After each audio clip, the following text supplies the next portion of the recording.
Hi, my name is Benjamin Horton, and today I'm here to talk about the extensive effects of health systems on pandemic responses and vice versa. Health systems indisputably play the largest role in preventing and controlling pandemics. They are the first line of defense for a population when facing a pandemic because they are responsible for informing said population of the risks associated with the pathogen and also tasked with finding a solution to the problem. If a health system has any shortcomings, they are exposed directly by the scope of the outbreak.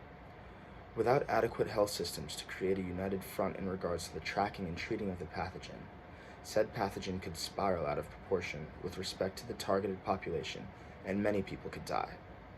This has been exemplified many times throughout the world's history of past encounters with pathogens. Just to name a few, the Ebola epidemic spiraled out of proportion.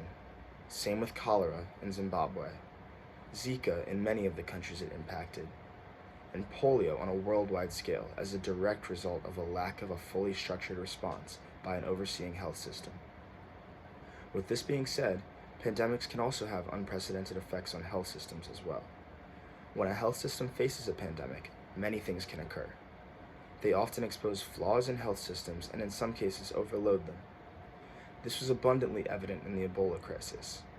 As a result of the fact that Ebola struck many health systems within countries that lacked the infrastructure and funds to deal with it, the health systems were overloaded and outside help was clear to be necessary. The next example comes with Zika when the virus hit Puerto Rico. This represented a blatant exposure of the lack of local autonomy in Puerto Rico because they could not effectively deal with the situation, and there was already a lack of trust in the health system there because of past wrongdoing. Furthermore, public health systems have prepared for pandemics in many ways. One of the main ways that they have prepared here in the US was by stockpiling masks and other necessary resources after the 2009 H1N1 epidemic, in which many realized that we need to be more prepared for similar situations like it in the future.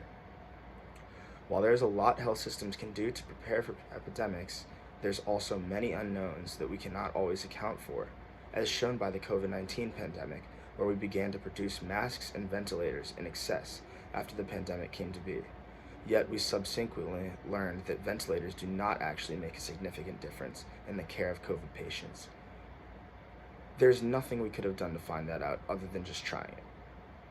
As a result, many ventilators were ordered when, in reality, they did not do much for the cause and contributed to the great expenditures we have recorded in fighting this pandemic. These are just a few of the many ways health systems and pandemics affect each other.